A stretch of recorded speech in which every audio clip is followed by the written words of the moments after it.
አሁን የምገኘው በአጼ ምኒልክ ቤተ መንግስት በድሮ ማለት ነው ከእንጦጦ በፊት በነበረው በተወለዱበት ቦታ የነበራቸው ቤተ መንግስት ነው።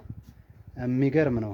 አንኮበር ላይ የ2870 ሜትር አንደር ሲ ሌቭል ላይ የሚገኝ ቤተ መንግስት ነው። እንደምታዩት በሳር የተሰራ ነው። ድሮ እንግዲህ አባቶቻችን ጂኦግራፊ ሳይማሩ ስትራቴጂክ ቦታዎችን እንዴት እንደሚመርጡ ማለት ነው። የሚገርም ላንድስኬፕ ነው ያለው። ይሄው ስታዩት አሁን ይሄ ከቤተ መንግስቱ በምስራቅ በኩል የሚገኝ ቶፓል ቪው ነው። የሚገርም እይታ ነው ያለው። እንደምታዩት መንደሮች ታች ያሉ የገጠር መንደሮች እንግዲህ ንጉሱ የሚመጣባቸውን ጠላትን ለመከላከል ይመስለኛል ያሉት። በቃ በጣም ስትራቴጂክ ቦታ ነው እንደምላችሁ። ይሄ አሁን ከቤተ መንግስቱ በምስራቅ በኩል ያለ እይታ ነው፣ ሰሜን ምስራቅ በኩል ማለት ነው። እዚህ ተራራው ማዶ የሚታየው አፋር ነው። አፋር ቅርብ ነው ከዚህ ከአንኮበር አንድ 28 ኪሎ ሜትር ነው ግፋ ቢል የሚሆነው። አዋሽ ከተማም ቅርብ ነው በዚሁ።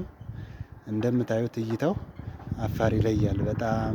እዚች ተራራ በኋላ በቃ ጸጥ ያለ ሜዳ ነው የሚታየው እና ይህን ይመስላል። 2870 ሜትር አንደር ሲ ሌቭል ነው እንግዲህ ከፍታ ላይ ነው ያለው የቤተ መንግስት።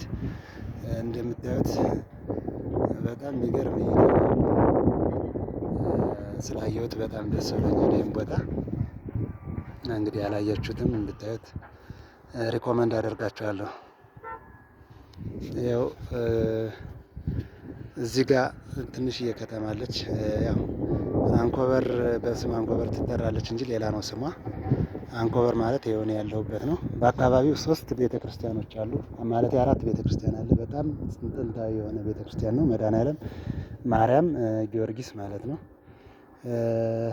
እነሱንም ውስጣቸውን ጎብኝቻለሁ። በጣም የሚያምር ነበር ሁኔታው፣ የሚያምር ነበር። ይኸው የወለሉ እንደምታዩት በእንጨት የተሰራ ነው። የወድሮ ጋኖቹ፣ በሮቹ የአክሱም ሐውልት ቅርጾች አሉበት። ይሄ ማሳያችሁ ደግሞ ይሄኛው ደግሞ ከቤተ መንግስቱ በምዕራብ በኩል ያለው ላንድስኬፕ ነው። የሚገርም እይታ ነው ያለው። በቃ አካባቢው ምን አለፋችሁ በጣም ደስ ይላል። ትንሽ ብርድ አለ እንጂ ደስ ይላል። በጣም ደስ ይላል በጣም